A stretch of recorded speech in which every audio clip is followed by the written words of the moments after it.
News of the Times. The Warminster poisoning. The death of Elizabeth Pearce. True crime from 1886. Warminster, Wiltshire, 1886. Tonight we travel to Warminster, a quiet Wiltshire town where a young wife suddenly collapses in terrible pain. Her husband insists she had simply been unwell. But neighbours whisper of the growing conflict within a marriage only 9 months old. They also know that her husband, Edwin Pearce, worked inside a chemist's shop with daily access to substances that could kill without leaving a trace. And then there is the mother-in-law in whose house the couple lived, a woman who had openly insisted her son should never have married Elizabeth. So, as rumours spread, so does the unease. Was Elizabeth Pearce the victim of a tragic illness, or did someone inside the household know far more about poisons than they ever admitted? What follows is one of the most troubling investigations of the decade: a death in a respectable home, a husband in the dock, medical evidence that divided experts, and a verdict that left the public stunned. And at the heart of it all is a question that still echoes more than a century later. Did Edwin Pearce deliberately poison his wife, or did Victorian justice let a killer walk free? Tonight, we step back into 1886 and examining the Warminster poisoning. And in today's end of episode further particulars, after the Ascot races in 1882, a prize fight broke out and the spectators were arrested. The judges then spent weeks debating a single question. If a person merely watched two men punch each other, would that make the viewer guilty of assault? A surprisingly contentious and a highly debatable question in Victorian times. Now, if all this sounds as enticing as a Victorian draper announcing a half-price corset loosening, please consider giving us a like, a subscribe, or, the king of all buttons, the mighty hype. It truly helps lift us out of the algorithmic coal cellar and into the lamplight where new viewers may finally see us. Now, settle in with your preferred steaming beverage of comfort. We are absolutely not judging. And let's step back to Warminster, 1886. Warminster in 1886 was a sort of market town that seemed at first glance entirely content with its own quiet rhythm. Horse-drawn carts rattled over the uneven cobbles of the high street, past shop windows filled with drapery, penny stationery, and the gleaming jars of the local chemist. In the early mornings, the smell of damp earth drifted in from the surrounding fields, mixing with coal smoke from the stoves that heated the narrow brick cottages. The railway line, new enough to still feel like a modern promise, brought visitors and gossip from Salisbury, Bath and beyond. Yet life within the town remained distinctly close-knit. Neighbours knew who baked their own bread, who took in washing, who quarrelled, and who never quite got along with their in-laws. In such a place, privacy was scarce, and whispers travelled faster than the post. Most homes were modest but respectable, front gardens edged with winter bare hedges, parlours arranged with care, kitchens warmed by a single range. By lamplight, families gathered for quiet suppers, the glow of the fire catching on the polished surfaces of teapots and tin canisters. From the churchyard, the clock marked out the hours with a dependable echoing toll. It was in this seemingly ordinary, gently industrious town that suspicion began to stir. Illness was common enough in Victorian households, but death arriving with sudden agony, without warning, without clear cause, created unease that Warminster could not ignore.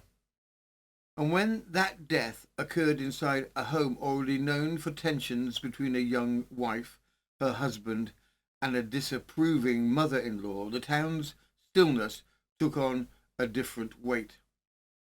Windows twitched, conversations lowered. People wondered what might really have been happening behind a closed bedroom door on that cold winter evening.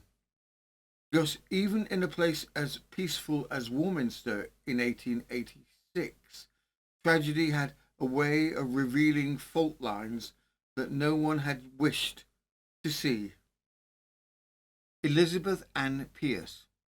At just 25 years old, Elizabeth was the kind of woman Victorian neighbours remembered vividly.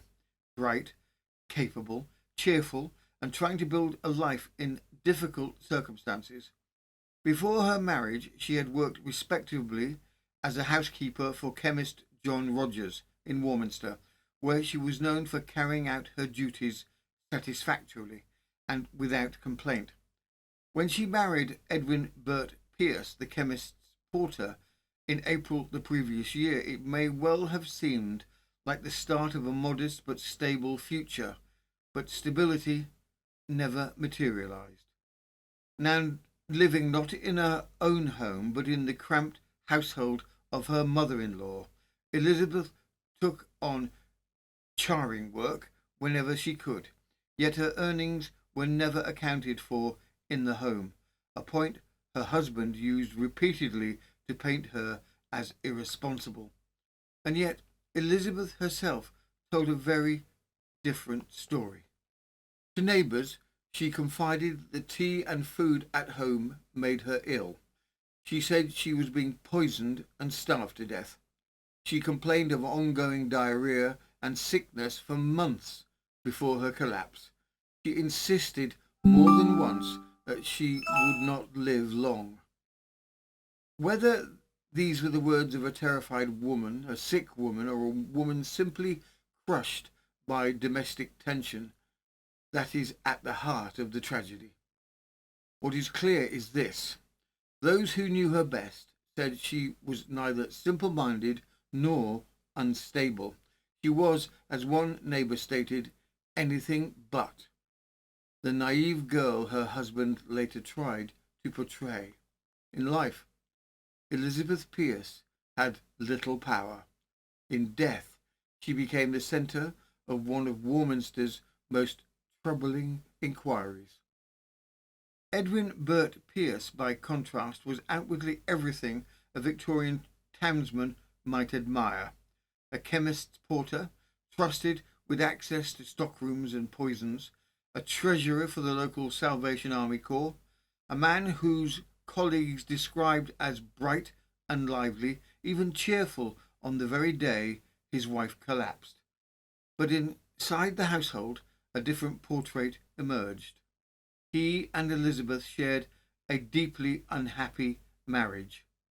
Only 9 months long, yet marked by quarrels, claims of loose company, money disputes, and the constant presence of his strong-willed mother, who openly declared that her son did not want a wife and predicted he would kill her and be hung for her.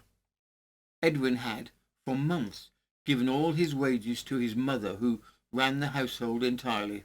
Elizabeth, meanwhile, was financially sidelined. To one servant, only 3 months after marrying Edwin, stated matter-of-factly that his wife was going to die, and asked if the girl would marry him afterwards. He later repeated that sentiment several times, right up to the week before Elizabeth's death. He also confided that during an argument he had nearly killed her, and would have done so if he had not belonged to the Salvation Army. Even more unsettling, Edwin worked daily amongst bottles, powders, and chemical preparations, substances capable of relieving pain or ending life. The same shop where Elizabeth had once been housekeeper. And although her life insurance policy had been taken out earlier in the marriage, she stopped paying it 4 months before her death. Edwin and his mother quietly continued paying the premiums. The Pearce marriage. No two witnesses described the Pearce marriage alike. Edwin said Elizabeth was temperamental, neglectful, wasteful and disrespectful. Edwin's mother said Elizabeth was useless, troublesome and should never have been part of the family. Neighbours said Elizabeth was frightened and growing physically unwell, repeatedly complaining that the household food made her sick. Friends said she appeared bright and cheerful. Elizabeth herself said she was being poisoned and starved.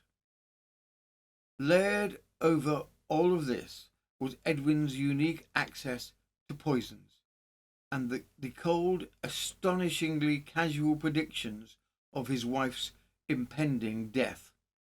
In a landscape of power imbalance, marital breakdown, social pressure and Victorian domestic claustrophobia, a marriage of 9 months, but already deeply in crisis. When Elizabeth collapsed in February 1886, violently ill, fearing she was being poisoned, the tension that had simmered in the household boiled over into a full police inquiry, a post-mortem, and a charge of wilful murder of his new bride against Edwin. From the Salisbury Times, the 6th of February 1886, a Warminster mystery, a Salvationist charged with poisoning his wife. A remarkable case. An inquest was held at Warminster before Mr. Coroner Sylvester on Tuesday afternoon on the body of Elizabeth Ann Pearce, aged 25, wife of Edwin Burke Pearce, chemist's porter and treasurer of the local corps of the Salvation Army, who died very mysteriously on Saturday night. The deceased had been married about 9 months, and of late she and her husband had led a very unhappy life, owing, stated Pearce, to the fact that his wife neglected her house and kept loose company. They lived with his mother, and for several months past, Pearce had handed his wages to his mother, who had had the management of the household. The deceased went out frequently to char, but never accounted to her husband for her earnings. On Saturday night, 10 o'clock, she came home apparently in her usual health, and after sitting with her husband for a few minutes, went to bed. She had been taking medicine for some time for diarrhea pains, but on this occasion refused to take it, remarking that she was going to take something better. Pearce followed his wife in 10 minutes' time and got into bed, and about 10 minutes past 11 he was aroused by a gurgling noise and the cries of "Oh, Ted! Oh, Ted!" uttered by the deceased. He got up and struck a light, and on looking at his wife, believed she was dead.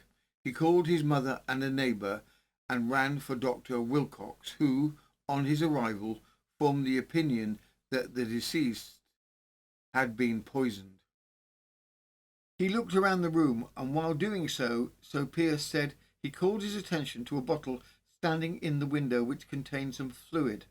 The doctor stated that when Pearce fetched him, he told him he believed his wife was dead, and that he had noticed a glass of something in the window. In the deceased's pockets, the doctor found some of battle vermin killer. In the glass, he found some white powder. He had made a post-mortem examination of the body and found arsenic in the stomach. He believed this caused her death. Mr. Whittock, an apprentice at the shop where Pearce was employed, stated that a bottle of arsenic was placed on a side counter on Saturday evening between 7 and 8 o'clock. On going into the cellar, he found Pearce in the arsenic cask, refilling the bottle. It was explained, however, that the bottles had been placed on the counter where all empty bottles were placed for the purpose of being refilled. Pearce, his mother, and a neighbour stated that the deceased had frequently said she should not live long. Pearce spoke of his wife as having a violent temper, and Mr. Wilcox spoke of her as a simple-minded girl. Other witnesses, however, said she was anything but a girl of that kind. The jury said the evidence was very unsatisfactory and adjourned the inquiry till Tuesday next. The affair has caused great excitement in the town. Pearce is known amongst the Salvationists as Happy Ted, and on the occasion of his wedding there was considerable festivity in the court. Almost at once the whispers began. In a town as tightly woven as Warminster, news travelled faster than the coroner. Within hours, neighbours were gathering in small uneasy knots outside Back Street, comparing the things they had seen, the things they had heard Elizabeth say, and the arguments they had noticed, and the suddenness of her illness. For months, she'd been telling people the food at home made her ill. For months, Edwin had been telling people she would not live long. Now, she was dead. And by the next morning, suspicion had hardened into something close to certainty in the minds of many. And when Edwin Pearce stepped out of the house beside his mother, composed, almost brisk, there was little sympathy waiting for him. As at Elizabeth's burial, the tension finally broke into open hostility. As Edwin walked behind the coffin, several onlookers hissed. Others muttered darkly. A few, less restrained, booed outright. It was an extraordinary scene, a young widower being treated not with pity, but with a palpable distrust. Warminster had drawn its own conclusions long before the police ever reached theirs. And from that moment forward, Edwin Pearce would not merely be a grieving husband, he would be the man everyone suspected. From the Salisbury Times, the 6th of February, 1886. The apprehension of the husband. The funeral of Mrs. Pearce took place about midday Wednesday at the parish church graveyard. A large number of persons were present, and the women hissed Pearce. On returning to his home, he was stoned. A short time after, he was arrested by Superintendent Perrott and lodged in the police station. It is felt that the evidence adduced before the coroner, although of very suspicious nature, will not be sufficient to bring any criminal charge home to him, but it is rumoured that the police have obtained fresh evidence, and there exists a strong feeling against him. His wife's life was insured in the Prudential Assurance Company some time since, but about 4 months ago she refused to pay any more, and since that time the prisoner has kept up the premiums. Pearce before the magistrates.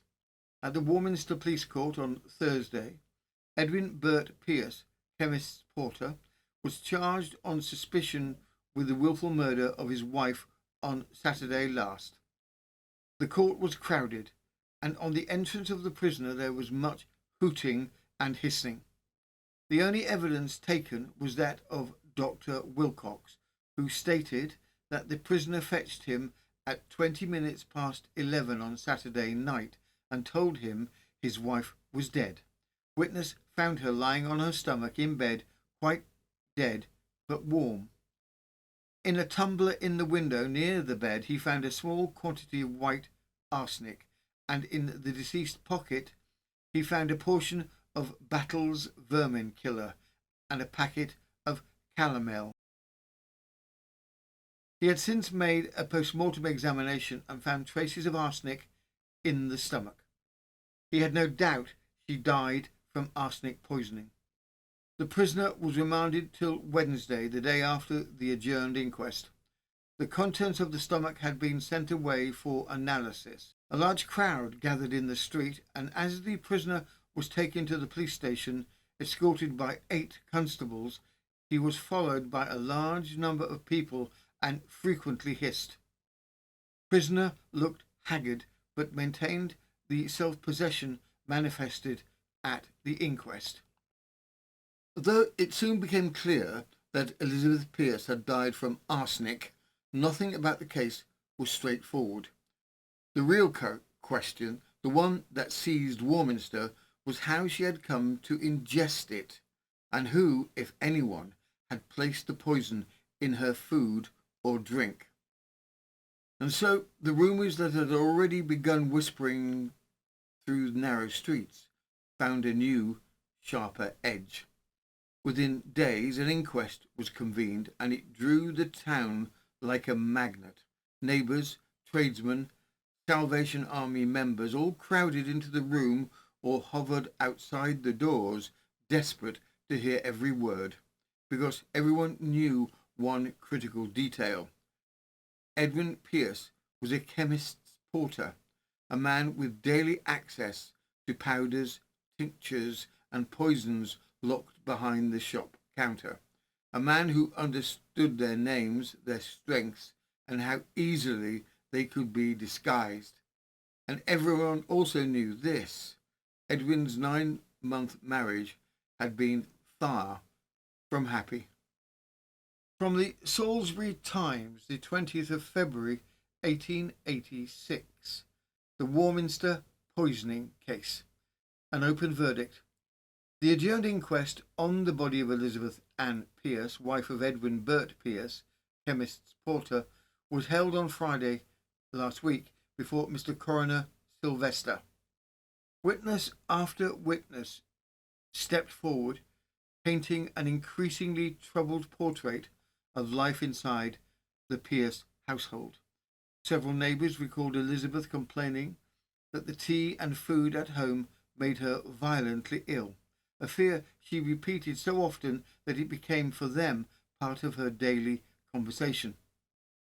Emma Sims stated that Elizabeth could not keep anything down from home and believed it was making her worse. Another neighbour, Esther Giles, said that just 6 days before her death, Elizabeth confided that she believed she was in the family way. Others focused not on illness, but on tension. Martha Pearce of East Street testified that Elizabeth had told her shortly before Christmas that her husband had threatened her, declaring he would do for her. Even more chilling was the statement attributed to Edwin's mother. Ted does not want a wife. A wife is no good to him. Before it is over, he will kill her, and he will then be hung for her. Suspicion in the town was so thick that even an innocent parcel became fuel for rumour. The postman, F. Cave, recalled that Pearce once demanded he hand over all letters addressed to his wife, complaining of hokey-pokey tricks.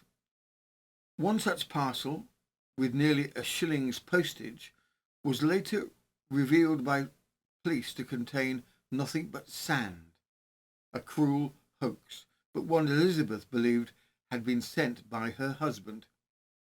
T.C. Maggs, who arrived at the house within the hour of her death, admitted he would not have known anything unusual had occurred unless Pearce himself had told him. Individually, the statements were troubling. Together, they formed a chorus of illness, fear, marital breakdown, and a young woman who believed harm might come to her. Mr. F.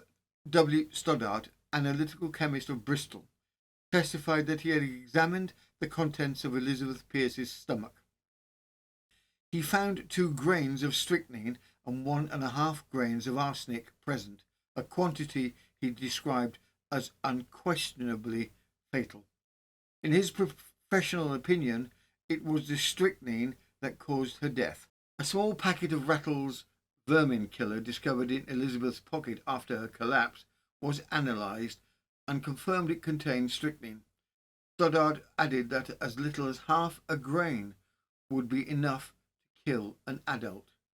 He stated He could not determine whether Elizabeth had been taking poison over a longer period without a full examination of her internal organs, but the presence of two distinct poisons was undeniable.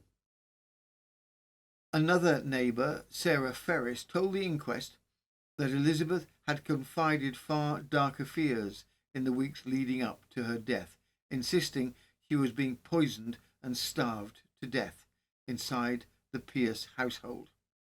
Questions then turned to the matter of life insurance. Edwin's mother, when recalled, admitted she had paid the most recent premium on Elizabeth's policy, but was unsure whether it remained active. Several jurors remarked they had been told it had already lapsed, but Superintendent Perrott clarified that Elizabeth had indeed been insured for 14 guineas. It was yet another detail that made the jury shift uneasily. A fearful wife, a troubled marriage, a household strained by conflict, and a policy whose value hovered over everything. With the close of the initial inquest, Warminster was left with far more questions than answers. Elizabeth's death appeared unmistakably suspicious, yet the triangle of contradictory statements, neighbourly rumours and medical uncertainties meant that nothing could be proven with confidence. For every witness who suggests fear, mistreatment or poison, another hinted at illness, melancholy or marital quarrels. It was a case balanced uneasily between strong suspicion and deep ambiguity, and that tension was reflected in the verdict that followed. The coroner summed up, recommending an open verdict. The jury found that the deceased died from strychnine and arsenic poisoning, but how it was administered there was no evidence to show. They thought the case a very important one, and that it should be further investigated. And during the afternoon the prisoner was taken before the magistrates and remanded for a week. Superintendent Perrott said a telegram had been received from the Home Office stating that Mr. Cobb had been instructed to prosecute. Although the inquest had concluded with an open verdict, it resolved nothing. The jurors agreed that Elizabeth had died from strychnine and arsenic, yet there was no clear proof of how the poisons had entered her body, nor whom, if anyone, had administered them. What the proceedings did accomplish was something far more consequential. They ignited a public demand for answers. With whispers of marital strife, a chemist porter with the daily access to poisons, and neighbours repeating Elizabeth's own fears of being starved and poisoned, the authorities could not let the matter rest. And so, even as the coroner dismissed his jury, the machinery of Victorian justice began to move. Edwin Pearce was brought before the local magistrates for committal, a preliminary hearing to determine whether the evidence against him was strong enough to send a case on to the assizes for trial. The inquest had raised unsettling questions. The committal would decide whether those questions must now be put before a jury. From the Salisbury Times, the 27th of February, 1886, the Warminster poisoning case, committal of the prisoner. Mr. Cobb, in opening the case, mentioned that a good deal of the evidence taken before the coroner was inadmissible there. The learned gentleman then laid stress upon the fact that the deceased's life was insured in the Prudential Assurance Company and that the premiums were paid up to the time of her death. The principal witness examined on this day was Mr. R. Wilcox, surgeon. He stated that the prisoner told him that his wife refused on the night she died to take her medicine, remarking that she was to have been better. Witness found the deceased lying on her side in bed, dead, but quite warm. He looked round the room and took a glass from the window sill, the prisoner remarking, "That is the glass." It was a small tumbler containing 2 or 3 teaspoons of clear fluid, without colour or taste. And on one side was a dry powder. The glass had evidently been used, as the marks of lips were on the edge. He found the glass to contain arsenic. In the pocket of the deceased, vermin killer with strychnine was found, and a white powder that was calomel. There were no marks of or on the body. He examined analytically the contents of the stomach and found arsenic present. He had since examined for other poisons and found that strychnine was also present. He believed that strychnine caused the death, but as there were 2 poisons in the stomach, either might have proved fatal. Cross-examined, the surgeon stated that the prisoner had inquired whether he believed the deceased had taken anything, adding that rumours had reached him of her tampering with white powders. From his own observations, the witness considered it possible the woman had been dosing herself. Her manner at times suggested such a probability. He remarked that strychnine was so intensely bitter, a character that even the slightest quantity would betray itself by taste, and he did not believe any such poison had been present in the tumbler. The deceased, he added, was a simple-minded, reticent young woman whose mind he regarded as somewhat undeveloped. He was therefore not wholly surprised at her death, the first impression upon him being that she had succumbed to some impudent experiment with drugs. The witness concluded by saying he had never seen any signs of insanity in the deceased, nor ever heard her utter the faintest suggestion of self-destruction. The agent of the Prudential Assurance Company stated that the deceased insured her life for 14 guineas a couple of years before she was married. In the last 4 or 5 months she had ceased payments, and they were being made at irregular periods by the mother who lived with them.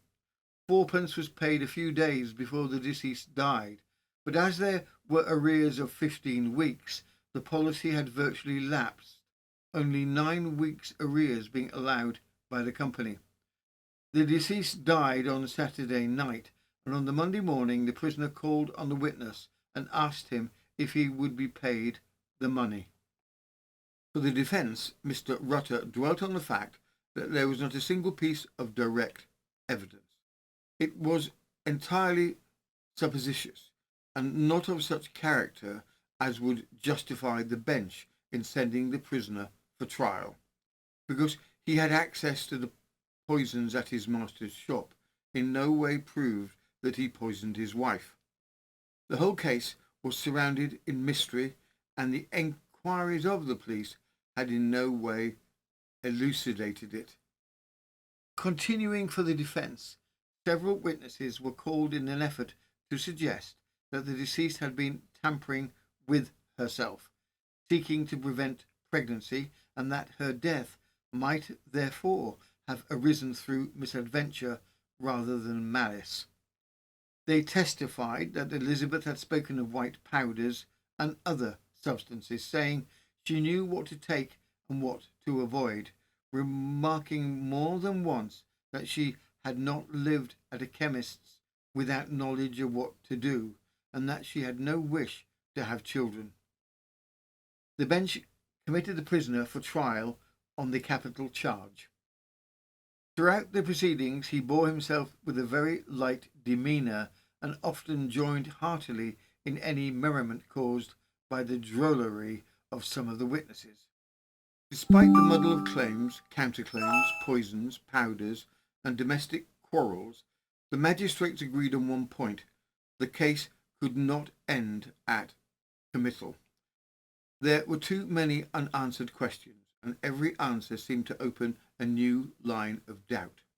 The evidence was strictly circumstantial, yet troubling enough that the court felt it must be tested before a higher authority. And so, with reluctance on some sides and determination on others, it was decided that Edwin Pearce would stand trial for the wilful murder of his wife. What followed would prove even more divisive than the inquest. From the Salisbury Times, the 13th of May, 1886, Warminster, the poisoning case. Edward Burt Pearce, 23, was charged at the Winchester Assizes on Tuesday before Mr. Justice Day with the wilful murder of his wife Elizabeth by poisoning her on the 30th of January last. He pleaded not guilty. Mr. Matthews, in opening the case, said that during their short married life of 9 months, the prisoner and his wife had lived at his mother's residence. The deceased was formerly a servant in the service of Mr. Rogers, chemist, in Warminster, and was married there by the prisoner, who was also in the employ of Mr. Rogers as a porter and in receipt of 10 shillings per week. He gave his wages to his mother, who almost entirely had the management of the house. During her short married life, the deceased had stated to more than one person that she was determined not to have any children, and spoke of using some white powders. Her neighbours would be called to testify as to her being a bright and cheerful woman.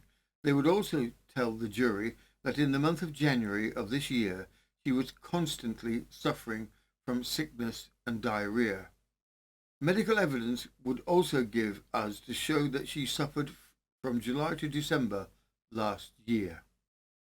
During the whole of her married life, the deceased did not leave Warminster, and therefore he wished to draw the inference that she could not have gone outside the town for any poisonous powders. They must have been brought to her if she had used any. On the other hand, the prisoner in the court of duties at Mr. Rogers had access to 2 poisons, arsenic and strychnine.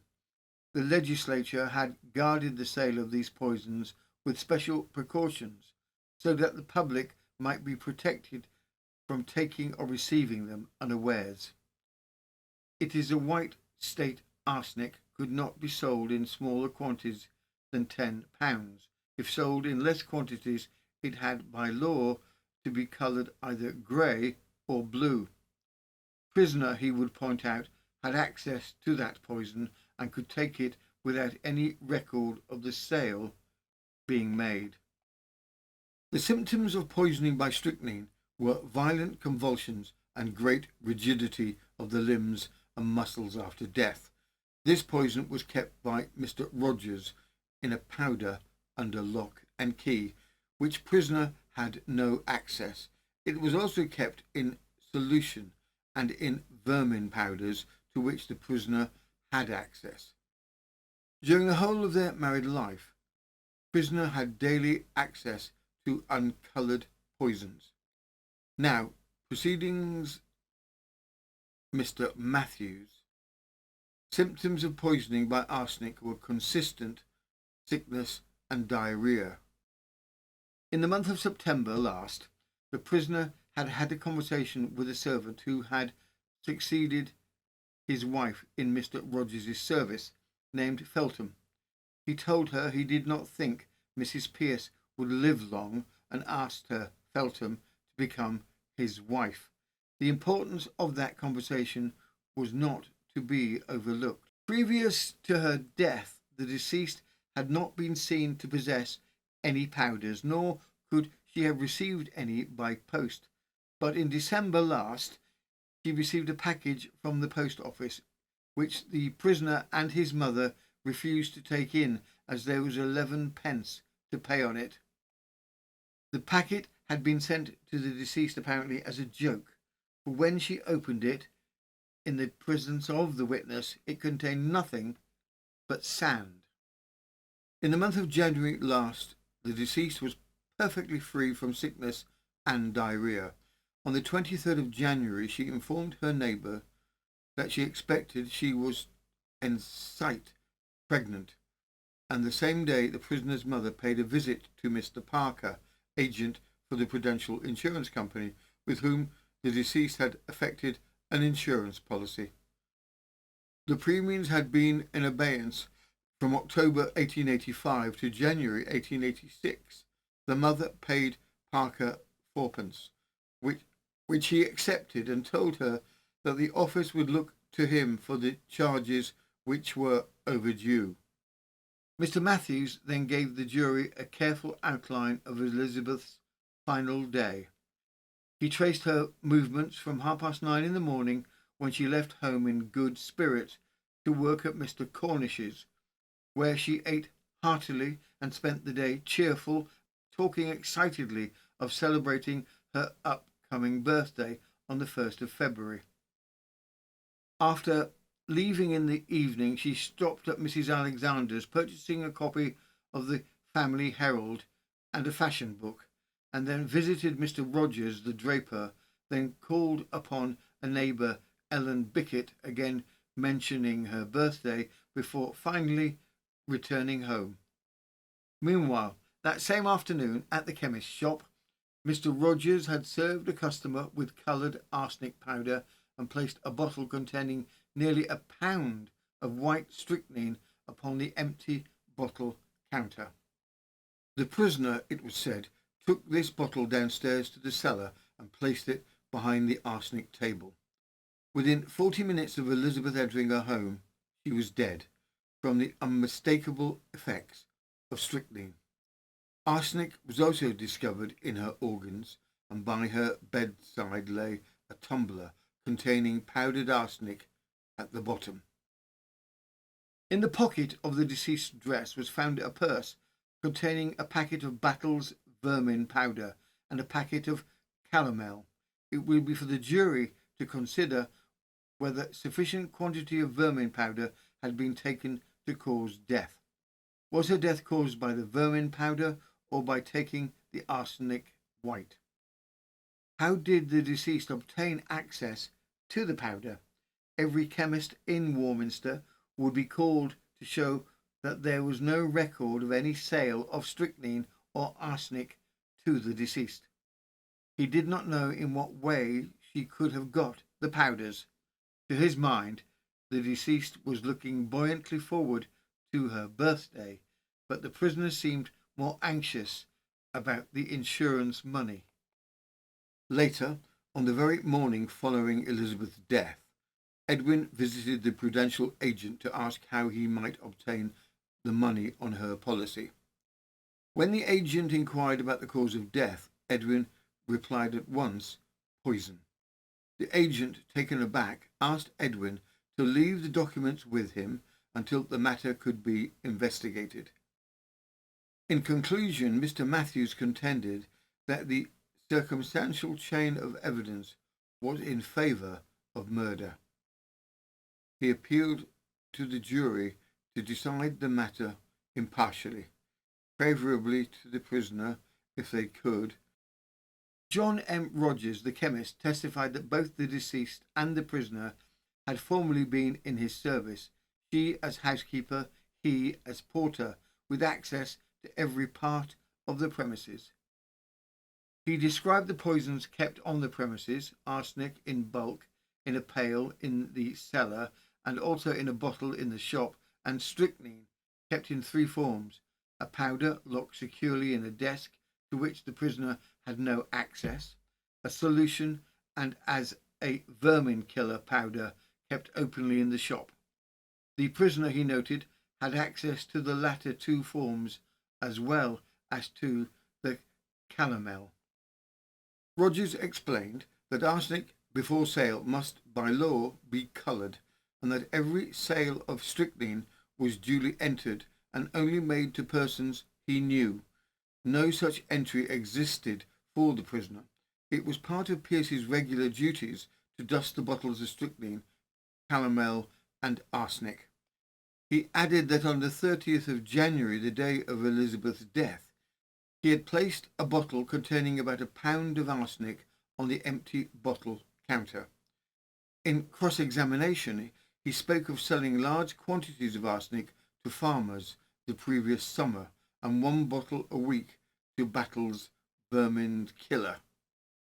Eliza Marion Cornish, housekeeper in Warminster, stated that the deceased worked for her as a charwoman 3 days a week and had appeared bright and perfectly cheerful on the very day she died. Elizabeth had complained occasionally of sickness and diarrhoea, the last time on the Wednesday before her death, but had given no hint of suicidal intention.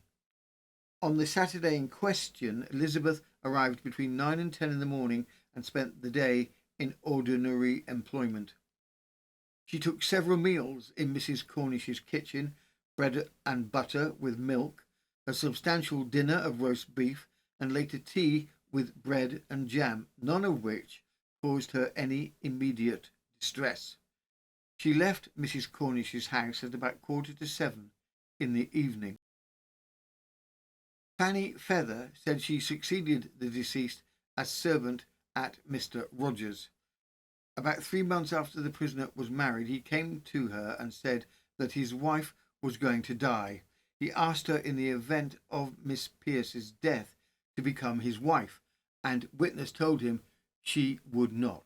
Some months later, the prisoner said in regard to his wife that he was sorry for the day he had ever seen her. He also told her that one night he and his wife had a quarrel, and if he had not belonged to the Salvation Army, he thought he should have killed her. Later on, the prisoner said his wife was no good in the world, and he might as well get rid of her. Several times he repeated that his wife was going to die, the last occasion being about a quarter of a week before the event occurred. Annie Hillier, servant in the employ of Mr. Hall, said some months ago, about November last, the deceased complained to her of being very sick and bad. In reply to the witness, she said that she was en sight pregnant and knew what to do to get rid of it. There were some white powders and other things she could use. People, the deceased said, thought her a fool, but she was not such a fool as some people imagined her to be. She had not lived with a chemist for nothing. A few familiar points were revisited as the trial continued.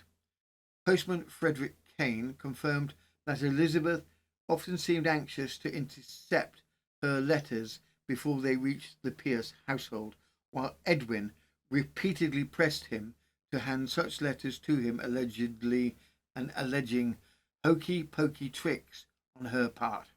Finally, John Curtis, an engine driver, stated that Edwin had spoken to him in confidence about his wife's persistent bouts of vomiting and diarrhoea, complaints consistent with the accounts of other neighbours. The trial resumed the following day, this time shifting its attention to Elizabeth's final hours. Witnesses were called to describe her condition in the days and indeed the very morning leading up to her untimely death, offering the jury a clearer picture of her movements, her spirits, and the troubling symptoms that had shadowed her in those last weeks. A succession of local witnesses spoke to Elizabeth's condition and spirits on the day of her death. Esther Giles described her as a wild and restless young woman, although others painted a far calmer picture. Several women, including servants Elizabeth Sargent and Emma Sims, stated that while Elizabeth had complained of sickness days earlier, she appeared perfectly cheerful on the evening of the 30th of January. Throughout that night, she was seen by numerous townspeople, including at the home of Alexander Crowe, the plumber, where she drank coffee and chatted about her forthcoming birthday and the new dress she expected from her brother. Witnesses agreed she was in unusually good spirits, speaking of celebrating a spree on the Monday. She continued her errands until about 10 o'clock that night, even calling for a freshly aired chemise before returning home. At about 11 o'clock, the prisoner came to their house and said, "Come, I think Lizzie is dying." Witness went to the prisoner's house, being followed by the prisoner, who went upstairs, and the prisoner, she believed, went for a doctor. When she got into the room, she found the deceased in doubled position, with her face towards the wall. Witness fancied that she saw the deceased breathe 3 times. There was a little brass lamp lighted in the room. Mrs. Pearce, mother of the prisoner, was also in the room. Witness spoke to the deceased, but the latter made no reply. The deceased had only on her dress on besides her nightdress. Witness insisted to lay out the body. Prisoner, when he came to their house, asked to go and see the deceased. He appeared very excited. The deceased sometimes was very cheerful and sometimes miserable. Last summer, the deceased spoke about girls taking white powders. Martha Pearce said she was the prisoner's mother. She lived with her son both before and after he was married. The bedroom was divided by a thin partition. She slept in one portion and her son and the deceased in the other. Witness for a time provided all the provisions, and her son handed his wages to her. The deceased again had charge of the house for a little time, and then the witness was reinstated. Her daughter-in-law on the night of the 30th of January came home at about 20 minutes past 9. Prisoner was very much affected when his mother entered the witness box, and during her changing for the chair, slightly elevated his head and watched her seat herself, and then resumed his bended position, evidently for the purpose of concealing his features from his mother's view. She added that she'd heard her daughter-in-law come upstairs, move briefly about the room, and then settle into bed. Witness heard the deceased rattling some things about. Perhaps the deceased got into bed about 10 minutes after entering her bedroom. They never said good night to each other. Sometimes when she said good night to the deceased, the latter would not reply. Witness heard her son and deceased conversing downstairs. She heard her son also go to bed about 5 or 6 minutes after the deceased. Her son was not in the room before the deceased got into bed.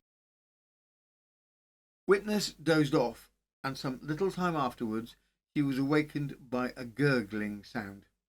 She then heard the deceased say, "Ted," and her son replied, "What is it?" As deceased did not speak again, her son came to the door and said to the witness, "I think there's something the matter with Lizzie." Witness jumped out of bed and took a light and went into the room. The deceased did not appear to be dead. When spoken to, she did not answer, and the witness then told her son she thought the deceased was in a fit. Her son said he would fetch a doctor.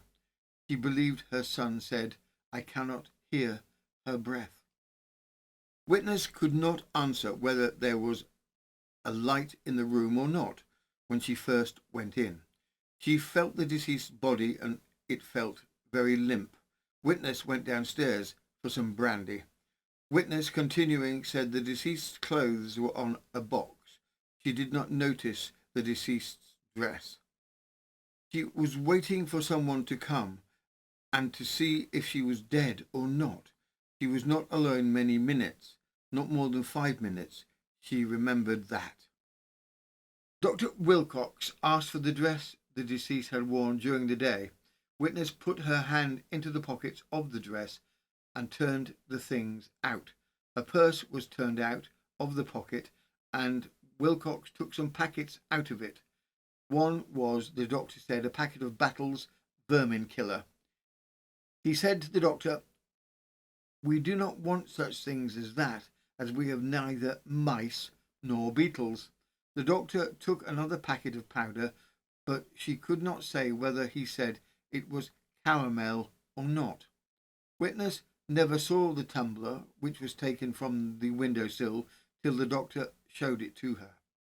Her daughter, during her married life, had not been away from Warminster.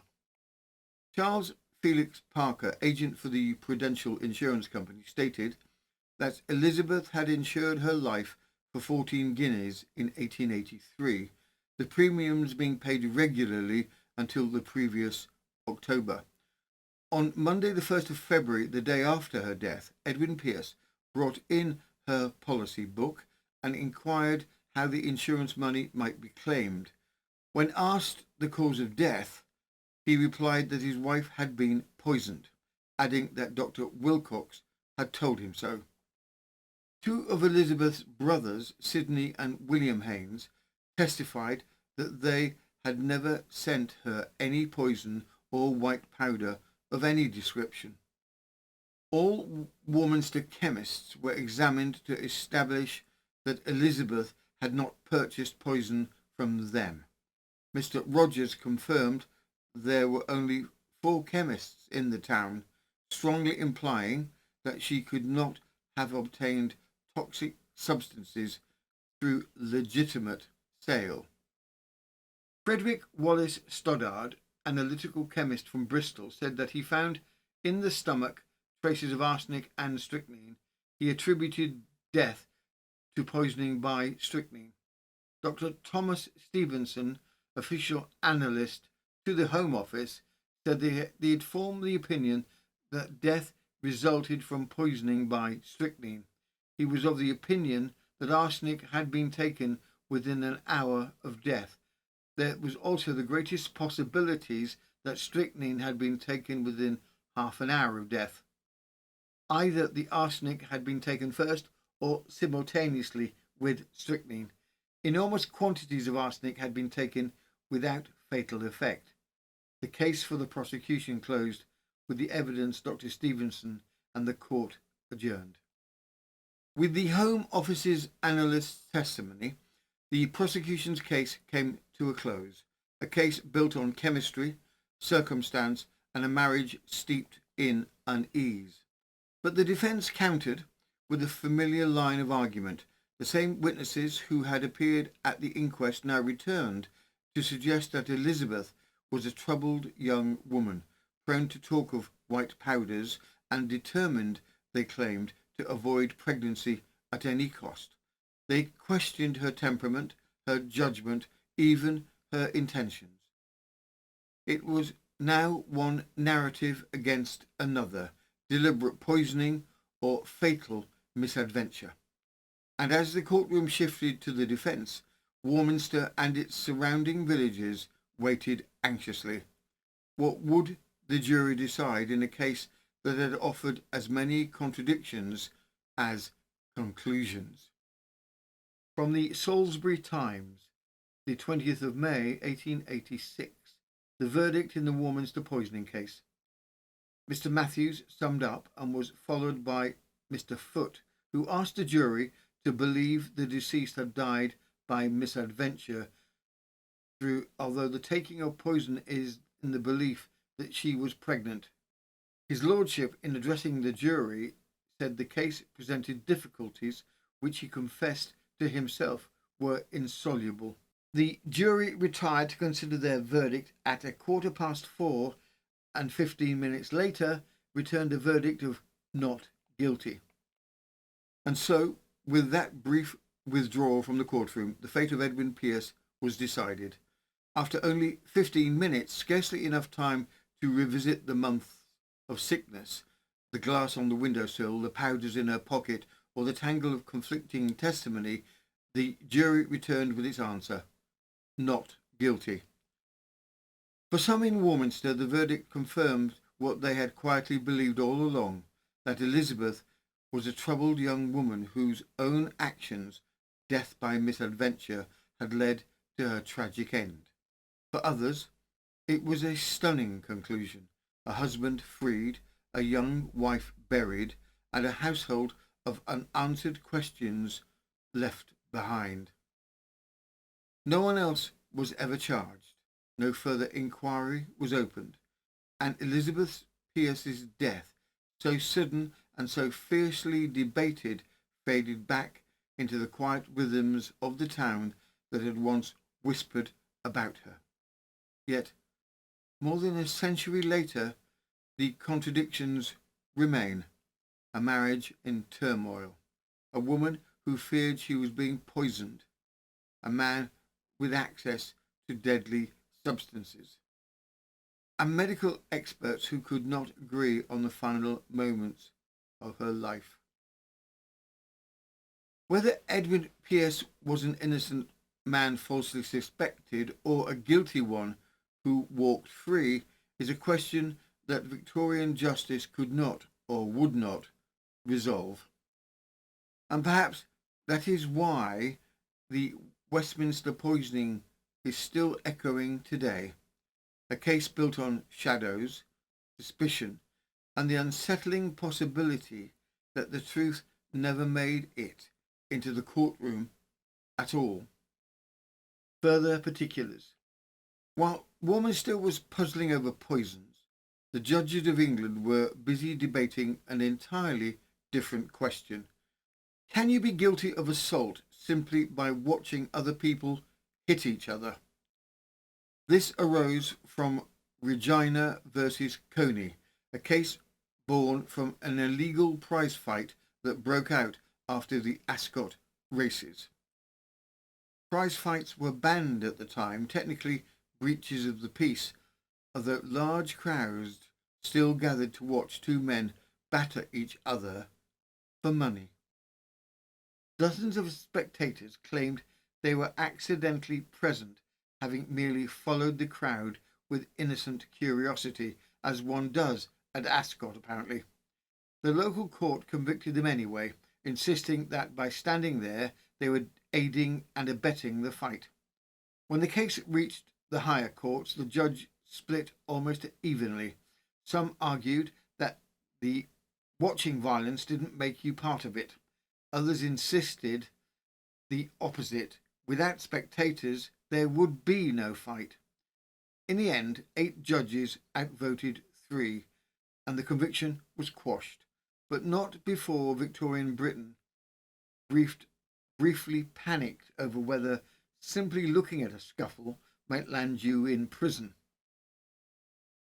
From the Reading Observer, the 25th of March 1882, the Ascot prize fighting case. The court for the consideration of Crown cases reserved grave judgment on Saturday in the case of Queen versus Coney, who, with 2 other defendants, Gwilym and Sully, appealed against the verdict of the Berkshire Court of Quarter Sessions, under which they had been found guilty of assault by being present at a prize fight at which they alleged they were merely casual spectators who had been attracted by the crowd, not knowing it was a prize fight till they got there. 8 of the learned judges being against the conviction and only 3 in its favour. It was, pursuant to practice, quashed accordingly. And so, as the final echoes of the courtroom fade and the dust of Warminster settles once more, we realise the evening has crept up on us again. The grandfather clock in the corner is tolling in that passive-aggressive way it does when it thinks we're overrunning. The candle wick is making its last heroic stand before surrendering to the laws of physics, and the logs on the fire, who began this episode warm, glowing and cooperative, are now shifting about like irritated pensioners, muttering that they were never told it would be a late one, which of course means it's time for us to wrap up. If you've enjoyed your journey into Victorian intrigue, please consider clicking, or anything that looks even remotely positive, the like, the subscribe, or the mighty hype button, slayer of algorithms and occasional bringer of unexpected joy. Every click helps us reach fellow lovers of historical true crime who may even now be wandering the internet unaware of the wonders they could be enjoying instead of doom scrolling.